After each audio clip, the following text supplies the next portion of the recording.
friends, welcome back to my channel. So today the topic we are discussing is hepatitis from pathology, and we will discuss about it. So maybe our MCQs will be too long, so there are many MCQs to discuss, so I will not be explaining everything and every topic, just I'll be mentioning you the correct answers.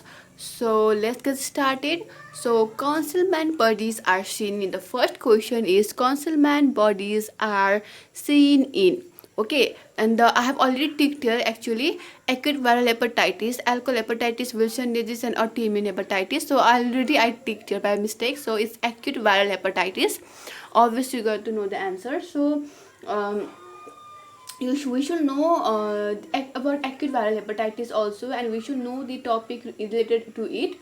So in acute viral hepatitis, acute viral hepatitis, there are certain features that you will see and which you have to remember. That is, I'll just write it here. Okay, that I'll just write it here. Just remember. First of all, is B A L L O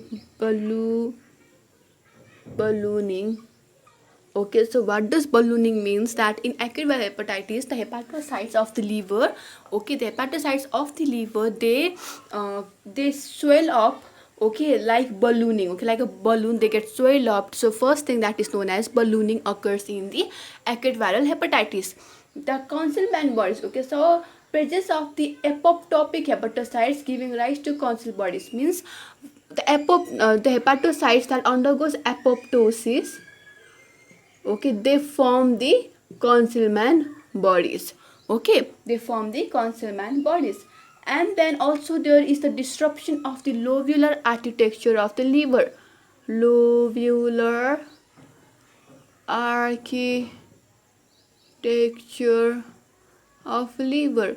There is the disruption of the lobular architecture of the liver, and also there is the infiltration of portal tract with the inflammatory cells. So infiltration of the portal tract with inflammatory cells. So once again, let me tell you, there is ballooning, there is apoptosis which gives rise to concealment bodies, there is a disruption of the lobular architecture of the liver, there is infiltration of the portal tract with the inflammatory cells, okay, and also there is spilling of inflammatory cells in the adjacent parenchyma causing necrosis of the adjacent cells, which is known as interface hepatitis or piecemeal necrosis. So these inflammatory cells, they also get to the other parenchymal cell, nearby cells, they move there, spilling of inflammatory cells occurs, okay, causing necrosis of also these adjacent cells. So these cells also get necrosis. This is known as the piecemeal necrosis, means tukra bhara necrosis, like every place they just break it and again go to the next place, they go and break it and again go to the next place and they go and break it. So this was about the acute viral hepatitis. So now I think from here you got to know that concealment bodies are seen in the acute viral hepatitis, and these are also the extra features of the acute viral hepatitis that you should know. So now let's move to question number 2. So the next question, that question number 2 that I have here, is already asked in AIMS in May 2004. So it is quite almost similar, not just quite but almost similar with question number 1. So the points that I have missed there, or the things that we have missed to learn there, we will be learning in question number 2. So in the question number 2, the question says, in the liver biopsy, okay, in the liver biopsy, okay, this camera is not working. In the liver biopsy, in acute hepatitis due to hepatitis B virus is likely to show all of the following except, okay, ballooning chains of hepatocytes, ground glass hepatocytes, focal or spotty necrosis, acidophil bodies. So there are these 4 options. So maybe most of you are quite aware of these questions and the answer to, because the first one we have already discussed, ballooning chains of the hepatocytes. Okay, we have already discussed the ballooning chains of the hepatocytes. So definitely this is not the correct answer, because it is a feature of the acute hepatitis. Okay, so don't focus on just hepatitis V. Hepatitis V is most prominent in the acute hepatitis. So it generally, this means the what are the features that is present in the acute hepatitis. Okay, so we don't need to worry about it. And so we have already discussed about ballooning of hepatocytes in our previous question, and that was of the acute hepatitis. So definitely this is the correct answer.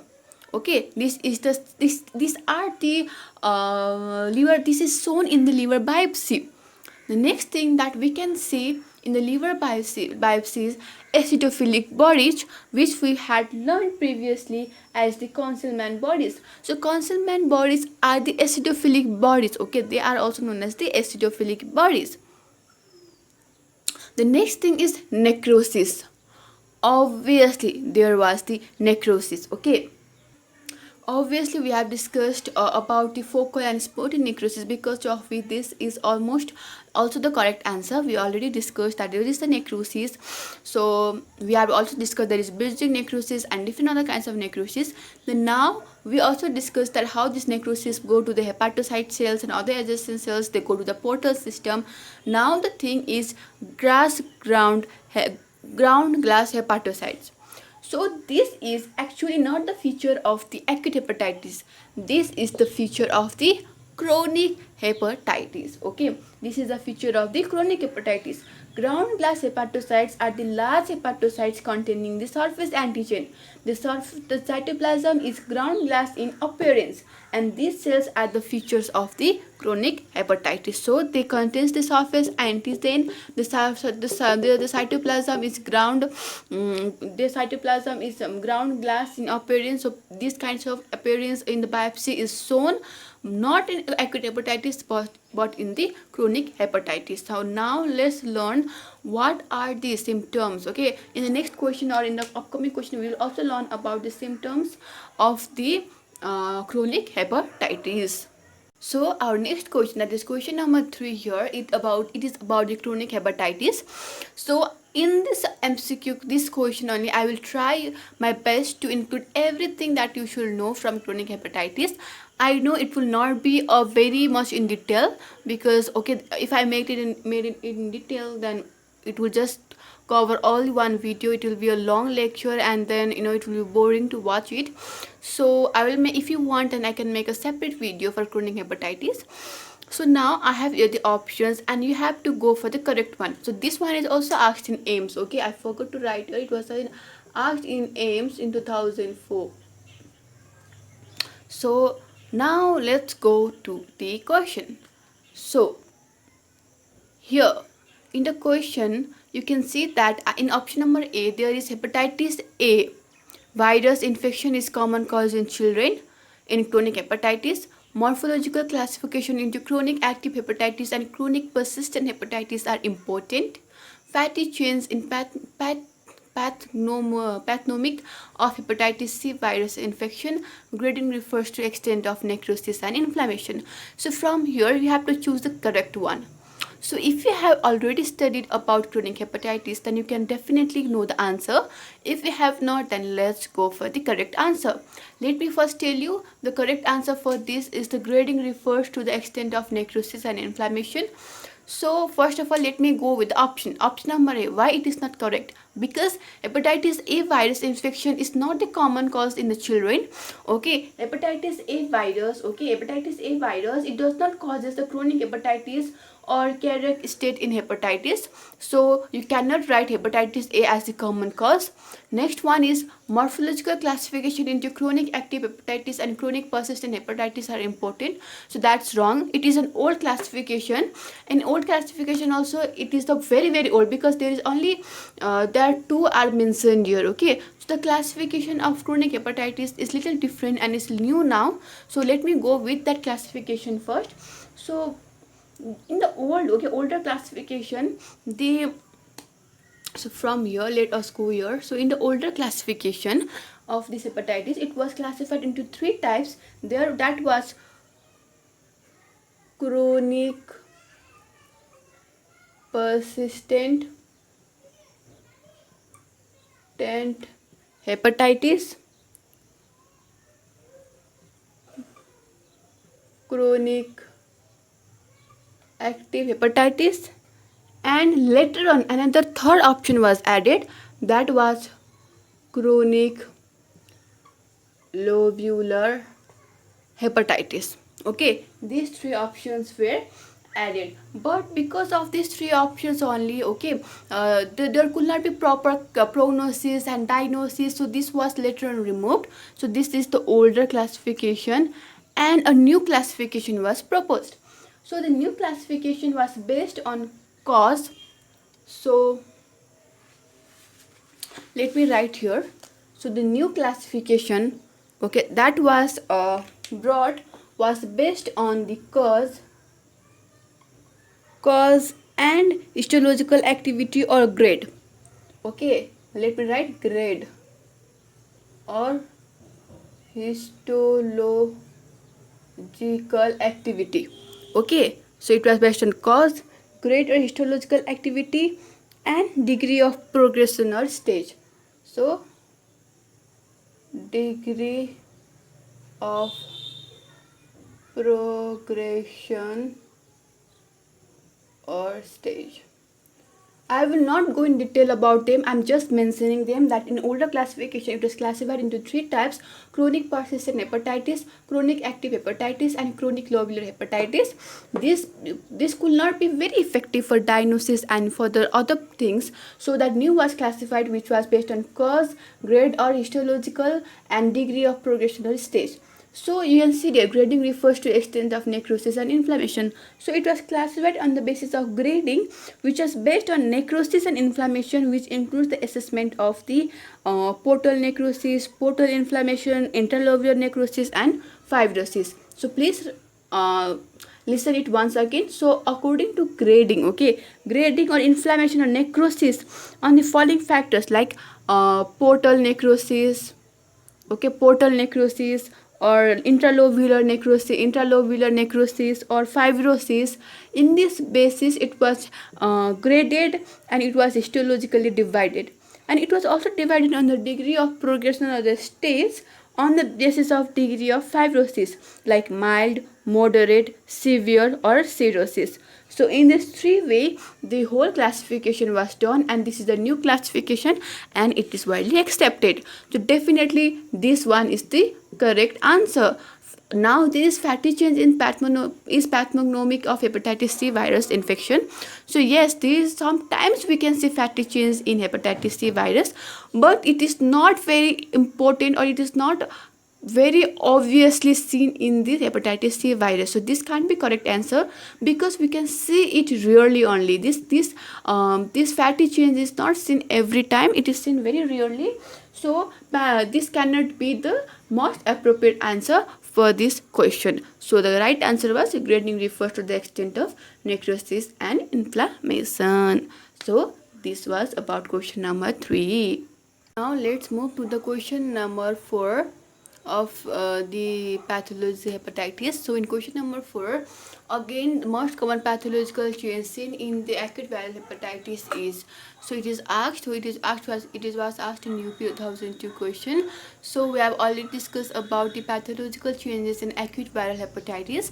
So from there we almost know about each of them.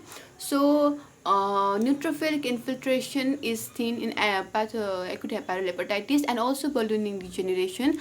And here ballooning degeneration is the most common thing that happens in the acute viral hepatitis. I'm not explaining because we have already studied.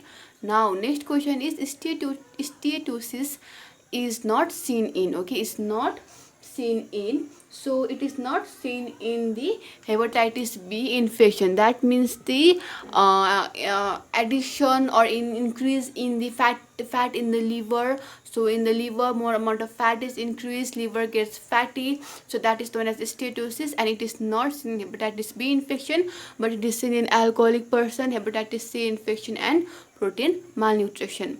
And in pregnancy, which viral infection has the maximum mortality? So question number 6. So the answer is the hepatitis E virus. In pregnancy, a viral infection which has maximum mortality is in the hepatitis E virus. We can get any kind of viruses from hepatitis B also, but the one which has got highest mortality in pregnancy is the hepatitis A virus. So these are all about it. So basically from here, I think you can understand that how important it is to know the pathology of the acute viral hepatitis and also the chronic hepatitis, and also you have to learn about hepatitis A, hepatitis B, hepatitis C and hepatitis E virus. Now I'm going to make MCQs on about them also, so please be patient and please wait here for more MCQs. So let's go to the another question. So now we are in question number 7, and question number 7 says that hepatitis E virus is transmitted by, so it was already asked in AIMS and in USMLE. So we have given the different route of transmission, that is blood, fecal-oral route or venereal route, or all of the above. So blood means obviously through your blood, like injections, syringes, or any kind of transfusions. Fecal-oral route means hand and mouth, okay, from any like waterborne, foodborne, and then venereal means through the sexual contact, okay, and or all of the above. So what is the route of transmission of hepatitis E virus? So let's just not talk about hepatitis E, but also about hepatitis A, hepatitis B, hepatitis C, D and E. So hepatitis A virus is transmitted same, okay, it transmitted by the fecal oral route, okay, they are transmitted by the fecal oral route. Hepatitis B, it is transmitted by parenteral, that is close contact. Hepatitis B, C and hepatitis D, they are same, okay, parenteral and the close contact. And then there is hepatitis E, which is transmitted by same, that is the waterborne, okay, waterborne. So the most appropriate for, what is the most appropriate answer for question number 7?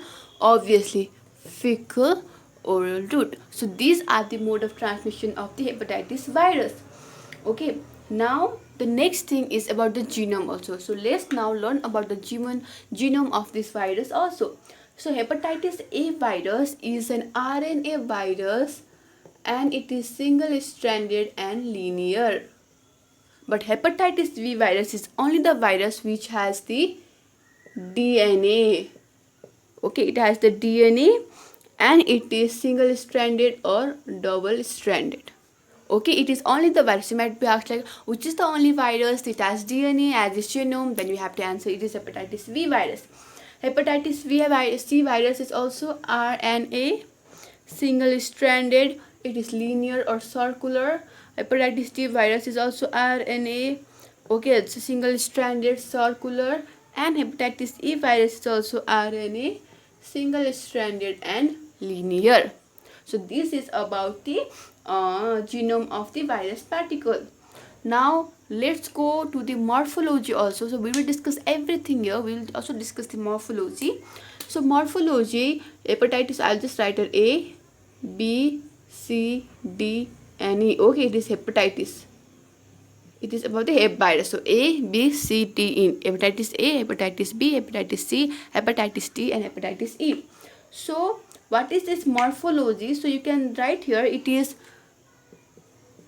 icosahedral, non-enveloped, okay, and it is same. Hepatitis E virus is also same. It is also icosahedral, non-enveloped.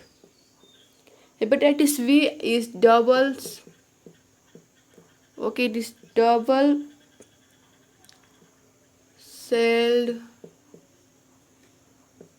enveloped, and it is enveloped. Hepatitis E virus is also enveloped, okay, it is also enveloped. And hepatitis D virus is also enveloped. So the non-involved enveloped virus are the hepatitis A and the hepatitis E viruses. And this was all about the hepatitis E virus. Now in another question that you might be asked, or which is very important in this hepatitis virus, is the incubation time. So you should know the incubation time of all of this virus. So the incubation time, I will just write here. Okay, I'll drop this. So I write an incubation time for all the virus. Hepatitis incubation time means from the period of entering of the virus in your body to the time when you get the first symptom or the first symptom for the appearance of the disease, that is known as the incubation time. So for hepatitis A virus, the incubation time is 15 to 45 days. Okay, and hepatitis V virus, the incubation time is 30 to 180 days. Hepatitis C virus, the incubation time is where is hepatitis C? So I have this. I will write here. Hepatitis C virus, the incubation time is 20 to 90 days. 20 to 90 days. Okay, hepatitis, this is 20, and the hepatitis D virus, the incubation time is 30 to 50 days. 30 to 50 days. Okay, so hepatitis D viruses, okay, usually occur whenever there is hepatitis V virus and as a super infection. Okay, as infection, when there is extreme hepatitis V virus and as a super infection, hepatitis V virus is usually seen, like super infection. Okay, especially in the case of hepatitis B virus. Hepatitis D virus also occurs as a super infection. And now question number E, that is hepatitis E virus occurs in incubation period is 15 to 60 days. Okay, so from here the MCQ that you can be asked is which virus, hepatitis virus, has the maximum or the longest incubation period, and as you can see here it is 30 to 180 days. So hepatitis V virus has the maximum incubation period. So this is all about the hepatitis virus. So the severe form of hepatitis virus are usually hepatitis B and hepatitis D. Okay, other all kinds of virus are mild to moderate. So this is it. So now let's move to the next question. So the next question that we have right now is the indicator of the active multiplication of hepatitis B virus is. So it was asked in Bihar 2004. So the answer to this question, which is the indicator of the active multiplication of the hepatitis V virus is. So it is very important because we have to get hepatitis V virus is really important whenever you are studying about hepatitis, and especially what are the things happens and what are the indicators and everything. So first of all, what happens is that, so when the hepatitis virus, okay, so when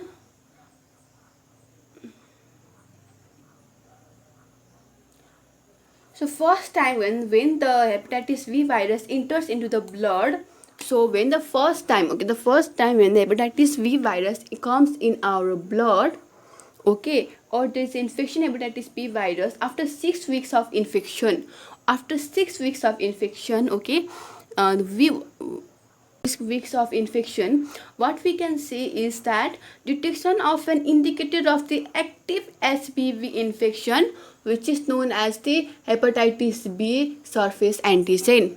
Okay, in the blood after 6 weeks of active infection, we can see hepatitis B surface antigen. Okay, it is an indicator of the active hepatitis B infection. So hepatitis B surface antigen may also be demonstrated in the cell membrane of the hepatocytes of carriers and chronic hepatitis patient, okay, by Orsin staining or the orange staining. So but not in the hepatocytes during the acute stage of the illness. So main thing that you have to understand is the first one is the hepatitis V surface antigen, and it is seen during the acute infection or after the 6 weeks of the infection. And if it is present very continuously, then we can also know that it is the chronic or in the chronic carrier stage. Okay, so this answer does not definitely match with the active multiplication of the hepatitis V virus. So now let's go to the another, that is the after that what we can see is the anti hepatitis surface antibody to hepatitis surface antigen in the serum is known as. So now what we can see is that now antibody to this antigen is present. Surface antibody to the hepatitis V surface antigen is present, which is known as anti HB, okay, anti-HBS. Okay, this is known as the anti-HBS, which is present in as antibody which is present against to the surface antigen of the hepatitis V. So especially IgM and IgG type is seen. So it passes for life, providing the protection against reinfection with the hepatitis V virus. So it also definitely does not mean the active multiplication of virus. It is just an antibody to an antigen. So after this antibody to anti-surface antigen, now next thing that we can see is that after this antibody disappears, after this antibody to surface antigen disappears, we can see the HBeAg, which is known as the hepatitis viral protein antigen. Hepatitis viral protein antigen. So this presence in the blood is seen when there is viral replication and denotes the high infectivity. So this occurs. So one, I don't, maybe in my okay, let me just change my pen. So one, now then two, then three, and this indicates high infectivity, which also known as the high multiplication of the virus, also known as the high multiplication of the virus. And after for this also, okay, so after the disappearance of the viral antigen, so now you can also see the okay, now after this it disappears again from the blood, then you can see IgG anti hepatitis virus antigen. So it provides the protection against the hepatitis V and indicates the immunity. So seen in a prior infection, or if a person is vaccinated, then we can see this. So this is the process. Okay, this is the process. In middle also we can see that there is antibody protection after the acute infection. Also after its disappearance, there is the protection of the IgG antibody against the viral protein. Okay, viral protein which was replicating and which is producing a large amount of virus. After that also we can see there is a production of this antigen, antibody against it. And after this HBsAg, that is known as viral protein, is doesn't stay in blood for a long time, and it resolute after some time. So it resolves after some time, and again the antibody is developed against it.